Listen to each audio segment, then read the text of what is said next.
अस्सलाम वालेकुम बेटा, कैसे हैं आप लोग? उम्मीद करता हूँ खैरियत से होंगे बेटा। आज हम स्टार्ट करने लगे हैं unit number 3 and unit number 4 जो आपका बेटा नेक्स्ट टेस्ट है। तो यूनिट नंबर 3 बेटा स्टार्ट करने लगे हैं कंट्रोल स्ट्रक्चर।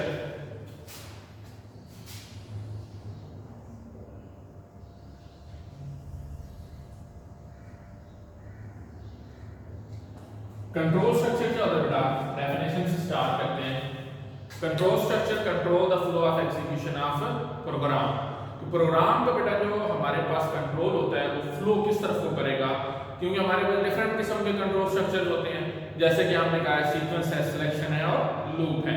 तो उसको बेटा ये क्या करता है? कंट्रोल स्ट्रक्चर कंट्रोल करता है। सीक्वेंस क्या होती है बेटा कि the line numbers are executed according to the ascending order. ठीक है, कि जो लाइन नंबर्स के अकॉर्डिंगली क्या होती है, एग्जीक्यूशन स्टार्ट होती है, उसमें हम कोई लाइन वगैरह स्किप नहीं कर सकते। फिर बेटा उसमें हमने जो नेक्स्ट चीज है वो है कि कंडीशनल और अनकंडीशनल। वैसे आपके सिलेबस में शायद इंक्लूड ना हो, लेकिन ये इंट्रोडक्टरी पेज के ऊपर मौजूद है, तो हम इन दो कंडीशंस को लाजमी तौर पे करेंगे। तो बेटा कंडीशनल में क्या होता है? Control switches to a specific line by switching one और more line depending upon a condition. कि किसी कंडीशन पर डिपेंड करते हुए एक से ज्यादा लाइंस को हम क्या कर सकते हैं बेटा? स्किप कर सकते हैं। और अनकंडीशनल में क्या होता है कि program control switches to specific line without any condition, जिसकी एग्जांपल बेटा हम क्या कहते होते हैं? Go to statement. ठीक हो गया बेटा? स्टार्ट करने लगे हैं, कोई टॉपिक देखते हैं इसमें और क्या इंक्लूडेड है। इसमें बेटा ये कंडीशनल अनकंडीशनल कंट्रोल तो इंक्लूडेड नहीं है। ये बेटा सिलेक्शन स्ट्रक्चर है। सिलेक्शन स्ट्रक्चर बेटा क्या चीज होती है? Chooses which alternative program statement to be executed. तो बेटा there are two types of selection structure, if then and if then else. If then में क्या होता है बेटा? हमारे पास एक डिसीजन मेकिंग स्टेटमेंट है और डिपेंडिंग अपॉन ए डिसीजन क्या होता है कि हम प्रोग्राम का जो ऑर्डर ऑफ एग्जीक्यूशन उसको चेंज कर सकते हैं। इफ कंडीशन इज ट्रू तो स्टेटमेंट्स क्या होंगे? एग्जीक्यूट। अगर फॉल्स होंगे तो स्टेटमेंट क्या होंगे? एग्जीक्यूट नहीं होगी और प्रोग्राम क्या हो जाएगा? नेक्स्ट कंट्रोल उसकी नेक्स्ट लाइन को ट्रांसफर हो जाएगा। और इफ देन एल्स के अंदर बेटा हमारे पास क्या होता है कि अगर हमारे पास दो स्टेटमेंट मौजूद है, अगर वो कंडीशन है वो ट्रू होगी तो भी कोई स्टेटमेंट्स एग्जीक्यूट होंगी, अगर फॉल्स होगी तो भी क्या होगी? उससे रेलेवेंट स्टेटमेंट्स एग्जीक्यूट होंगी। बेटा इनके स्मॉलेस्ट से प्रोग्राम से वो आप लोगों ने किए होंगे और उससे रेलेवेंट आपको एक्स्ट्रा प्रोग्राम भी करवाया था। नेक्स्ट चीज बेटा इसमें मोस्ट इंपॉर्टेंट जो चीज है इस चैप्टर में वो है लूप्स। क्या चीज है बेटा? लूप्स। लूप क्या होती है बेटा? Used to repeat a set of statement up to a specified number of times और until an associated condition becomes false। या तो कुछ specified number of times, specified number of times क्या है? 2 time, 10 time, 8 time, 100 time, 1000 times. कुछ जो है वो फाइनाइट नंबर ऑफ टाइम्स चलेगी, या कंडीशन होगी कि for example x is less than y, तो हम x और y को वैल्यू देंगे, उसके अकॉर्डिंग उनके दरमियान क्या होगी? वो लूप चलेगी। ठीक हो गया? और बेटा अगर हमें पता हो दो किस्म के जो लूप्स हैं हमारे पास, उनमें फॉर नेक्स्ट है और व्हाइल एंड है। फॉर नेक्स्ट लूप हम क्यों इस्तेमाल करते हैं? फॉर नेक्स्ट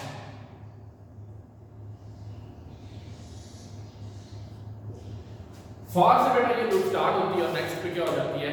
एंड हो जाती है। फॉर के बाद हम कंडीशन लगाते हैं। इसका एक सेंटेंस जनरल से देख लेते हैं। फॉर वेरिएबल,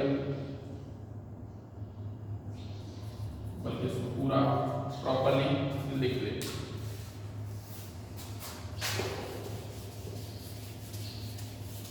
लूप्स हम पूरा कर सकते हैं। ठीक हो गया बेटा? फॉर वेरिएबल, ये बेटा वो वेरिएबल होगा जो हम इस्तेमाल करेंगे लूप कंट्रोल के लिए। ठीक है? x टू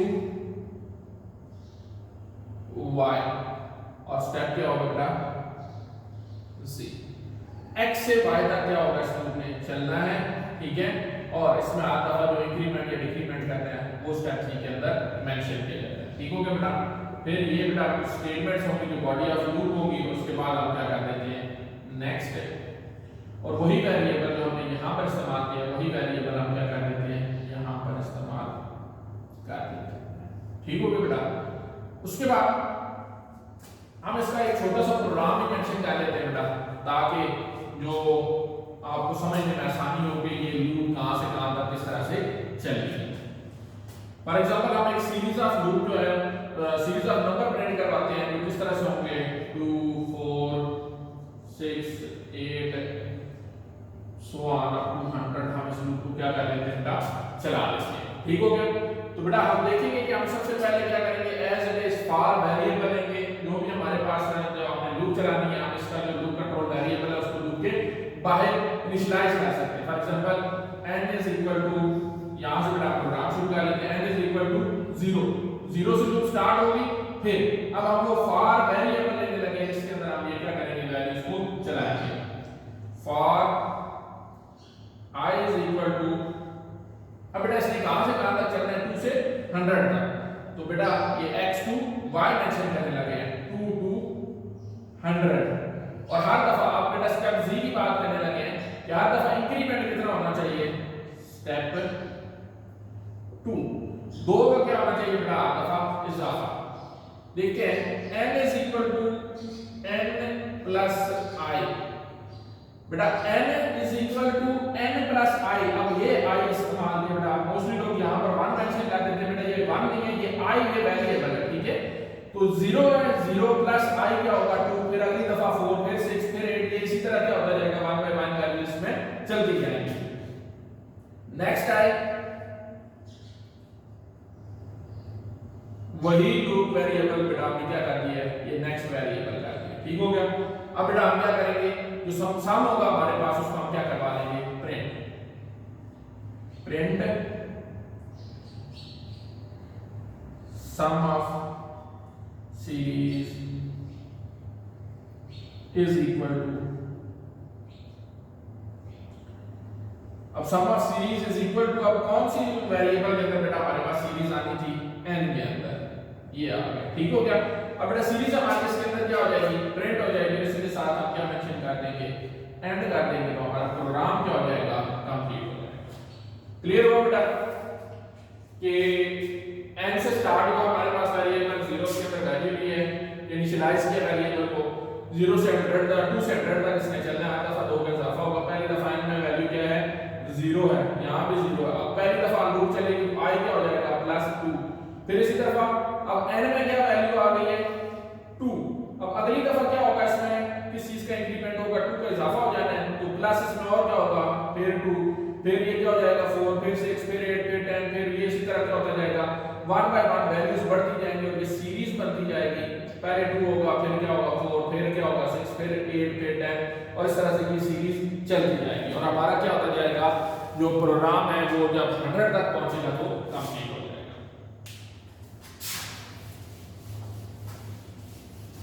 फिर बेटा इसमें अगली चीज है इसकी डेफिनेशन के बारे में देखते हैं कि फॉर नेक्स्ट लूप हम क्यों इस्तेमाल करते हैं। For loop is used when we know in advance how many time the loop will be executed.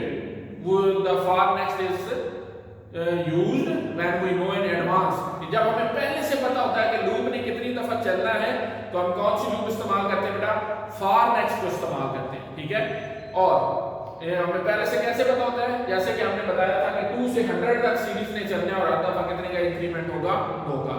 तो ये बेटा हमें पता था कि 2 से 100 तक चलने इसमें कोई कंडीशन हमारा इंप्लीमेंटेड नहीं थी। अब बेटा अगली लूप की बात करने लगे हैं वो कौन सी बेटा हमारे पास व्हाइल मैन।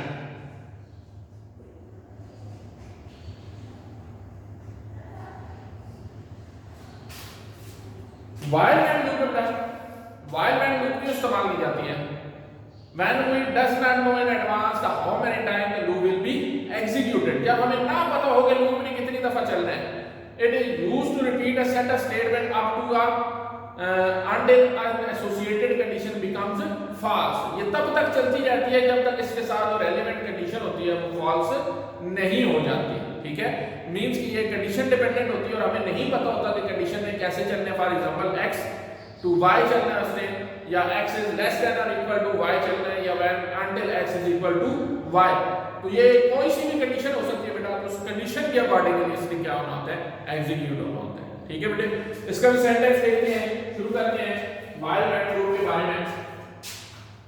सेंटेंस है व्हाइल वो एक्सप्रेशन या कंडीशन ठीक हो गया बेटा अब ये जो बीच में हम डॉट लगाते हैं इसका मतलब होता है कि जो भी लूप स्टेटमेंट्स है, ठीक है बेटा, उसके बाद क्या होगा, इसको हम यहां पर मेंशन कर देते हैं लूप स्ट्रक्चर, ठीक है, और उसके बाद हम एंड पर क्या कर देते हैं वेंड। ये वाइल से स्टार्ट होती है, कहां पर खत्म हो जाती है बेटा, वेंड पर ये खत्म हो जाती है। इसका भी एक प्रोग्राम बना के देख लेते हैं कि ये किस तरह से वर्किंग करेगा हमारे पास। फॉर एग्जांपल अब इसमें प्रिंट करवा लेते हैं कोई ऐसी चीज जैसे कि प्रोग्राम लिखते हैं तो 1 से 10 तक के डिजिट्स को क्या करते हैं, प्रिंट करते हैं। n is equal to 1 while n is less than or equal to 10। अब बेटा n 1 है और कब तक उसके चलना है, ये एग्जीक्यूट होते रहने जब तक कि वो 10 से लेस है। अब हम प्रिंट करवा लेंगे 1 बाय 1, प्रिंट n। n पहली दफा प्रिंट होगा तो क्या आएगा बेटा, हमारे पास 1 आ जाएगा, ठीक है। फिर n is equal to n plus 1। अब अगली दफा इसमें 1 का इजाफा हो जाएगा, फिर ये क्या हो जाएगा n 2, फिर n क्या होता जाएगा 3, फिर क्या होता जाएगा 4, जब तक कि ये 10 होता जाएगा तब तक ये एग्जीक्यूट होगा और उसके बाद ये क्या हो जाएगा बेटा हमारे पास, और उसके साथ ही हम इसको क्या कर देंगे बेटा, इसके साथ लाइन नंबर में मेंशन करना भूल गया बेटा, लाइन नंबर लाजमी तौर पे मेंशन करने हैं, लाइन नंबर के बगैर प्रोग्राम एग्जीक्यूशन नहीं होगी, ओके बेटा। तो बेटा while when लूप हम कब इस्तेमाल करते हैं, क्यों करते हैं, when we do not know in advance how many times the loop will be executed, we will use the while when loop। it is used to repeat a set of statement until an associated condition becomes false। Clear है वो बेटा। अब एक और चीज है loop में, वो क्या कहलाती है बेटा हमारे पास, नेस्टेड लूप। क्या कहलाती है, नेस्टेड, और इसको हम लूप स्ट्रक्चर कहते हैं। क्या कहते हैं बेटा, लूप स्ट्रक्चर। नेस्टेड लूप को क्या कहते हैं, लूप स्ट्रक्चर। क्यों, ये बेटा खुद लूप नहीं होती, ये कोई सी भी लूप्स को मिलकर बनाया जा सकता है। अगर while लूप के अंदर एक और while लूप है या for लूप के अंदर एक और for लूप है तो ये बेटा क्या बनाती है हमारे पास, नेस्टेड लूप बनाती है। क्या बनाती है बेटा हमारे पास, नेस्टेड लूप। while के अंदर for के अंदर while, या while के अंदर while, या for के अंदर for, कोई सी भी एक लूप के अंदर दूसरी लूप हो, या एक ही किस्म की लूप के अंदर एक और उसी किस्म की लूप हो, तो बेटा जो लूप स्ट्रक्चर बनता है उसको हम क्या कहते हैं, नेस्टेड लूप। तो सिंपल वर्ड्स में हम कह सकते हैं loop inside a loop is called nested loop. ठीक होगी बेटा। इसका एक स्टार्स का प्रोग्राम है छोटा सा, 4 लाइन का, ये बेटा आप लोगों ने करना है, या इसको भी ड्रॉ कर लेते हैं ताकि आपका टॉपिक कंप्लीट हो। For y is equal to 5 to 1 step 1। ये बेटा -1 का मतलब है कि 5 से स्टार्ट हो गया और 4 3 2 1 की तरफ चलते जाएंगे। ठीक है बेटा। फिर for x is equal to 1 to y, print 10 20 30 40। Print बेटा अब हमने करवानी है, कौन सी चीज हम प्रिंट करवाएंगे, स्टार्स प्रिंट करवानी है तो आप डबल कोटेशन मार्क्स के अंदर क्या डालेंगे, वो साइन मेंशन डालेंगे जिसने प्रिंट होना है। ठीक है। तो बेटा पहली दफा कितनी दफा होगा, 5 टाइम्स स्टार्स 1 to y है, y क्या है 5, फिर अगली दफा -1 4 हो जाएंगे, फिर कितने प्रिंट होंगे 4, फिर 3, फिर 2, फिर 1। तो फिर बेटा जैसे ही ये लूप्स हो गई हैं तो अब इन लूप्स को बंद करना है, पहले अंदर वाले लूप बंद होंगे और फिर बाहर वाले। नेक्स्ट x, फिर बेटा प्रिंट, और फिर क्या होगा बेटा नेक्स्ट y, और लास्ट पर क्या हो जाएगा हमारे पास। ओके हो गया बेटा। इसके साथ आपका यूनिट नंबर 3 कंप्लीट हुआ बेटा।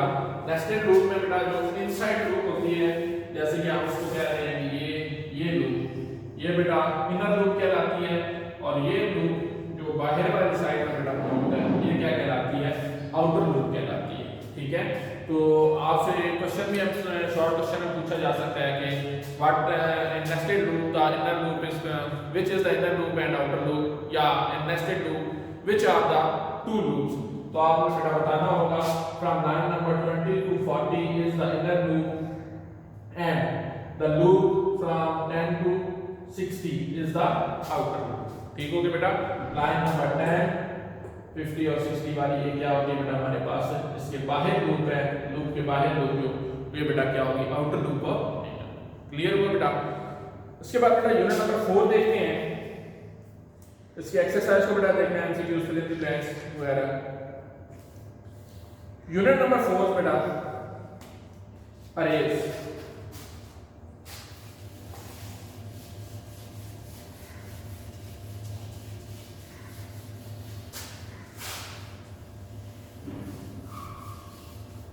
इसमें बेटा मोस्टली चीजें तो उन्होंने स्किप ही कर दी हैं, कोई 2-4 डेफिनेशन थी। अरेज की बात करें बेटा, अरेज क्या होते हैं हमारे पास? कंसेक्टिव मेमोरी लोकेशंस होती हैं that can store data of same time. कि कंसेक्टिव मेमोरी साथ साथ सारी मेमोरीज को रिजर्व कर दिया जाता है और उनमें एक ही किस्म का डाटा लिखा जा सकता है। अगर वो न्यूमेरिक है तो न्यूमेरिक होगा, स्ट्रिंग होगा तो सारा स्ट्रिंग होगा। ठीक हो गया बेटा? डेफिनेशन देखते हैं इसकी। An array is a collection of variables that can store data same type. Each memory location holds a single value which is called an element of an array. The array is represented in the computer's memory by a set of consecutive memory locations. These locations are referred to as element of array. Each array is given a name and the element of array are accessed reference to their position number or location number. This position number is called the index or subscript.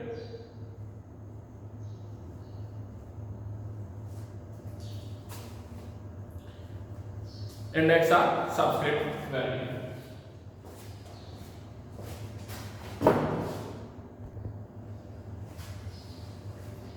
जी बेटा हम बात कर रहे थे कि जो भी हमारे पास एलिमेंट ऑफ अरे हैं उनको एक्सेस किया जा सकता है बाय देयर पोजीशन नंबर और लोकेशन नंबर, जिनको हम क्या कहते हैं बेटा? सबस्क्रिप्ट ऑफ एन अरे। फिर बेटा सबस्क्रिप्ट या इंडेक्स की सिंटैक्स को डिस्कस कर लेते हैं। इसकी अरे के जनरल सिंटैक्स है अरे नेम और साइज। फॉर एग्जांपल अरे नेम ले लेते हैं बेटा a और साइज ले लेते हैं 10। तो बेटा ये क्या इसका नेम है और ये क्या इसकी एलिमेंट्स ऑफ एन अरे होंगे कि इसके अंदर कितनी वैल्यूज को स्टोर किया जा सकता है। और बेटा जो सबस्क्रिप्ट होता है वो 0 से 9 तक होगा इसका, क्योंकि जो भी अरे के कंसेक्टिव मेमोरी लोकेशन होती है वो 0 से स्टार्ट होते हैं और उनके सबस्क्रिप्ट को फर्दर आगे असाइन किया जा सकता है। ठीक हो गया? और बेटा हमारे पास वेरिएबल्स की ये जो शॉर्ट क्वेश्चन पूछा जाता है कि there are that type of variables. बेटा दो टाइप्स होती है अरे के अंदर, एक सिंपल वेरिएबल और दूसरे सब्सक्रिप्टेड वेरिएबल। सिंपल वेरिएबल वो होते हैं जो सिंगल वैल्यू स्टोर करते हैं। For example a = 2, b = 4 etcetera. ये क्या कहलाते हैं बेटा? Simple variable that can store a single value. और फिर बेटा दूसरी कौन सी होते हैं? अरे फॉर एग्जांपल a 5 है और a 10 अभी हमने एग्जांपल दी है वगैरह। ये मोर देन वन वैल्यूज को क्या कर सकते हैं बेटा? स्टोर कर सकते हैं। उसके बाद बेटा इसमें से हमने देखना है filling and printing of an array. Filling of printing of an array किस तरह से की जा सकती है? बाय यूजिंग बेटा read let the input statement we can fill and read and we can fill and print an array by using reads data statement, input statement and let statement। इसमें कोई चीज देख लेते हैं कि क्या और करने वाली है। the data is entered in an array by using let, read and input statement. data may be assigned to a subscripted variable in an array। ये बेटा इसके साथ भी हम एक प्रोग्राम एग्जांपल छोटी सी दी हुई है उसको देखते हैं कि फॉर उसने कहा कि एग्जांपल में क्या प्रिंट करें?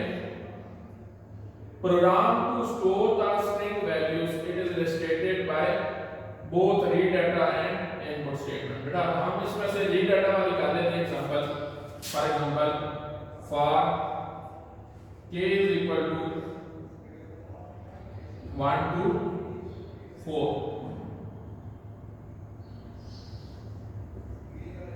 रीड। अब हमारे पास 4 वेरिएबल्स हैं तो रीड करवा रहे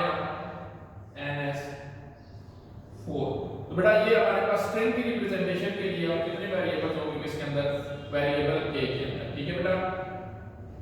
अब हम इनको वन बाय वन क्या करवा लेंगे, प्रिंट करवा लेंगे।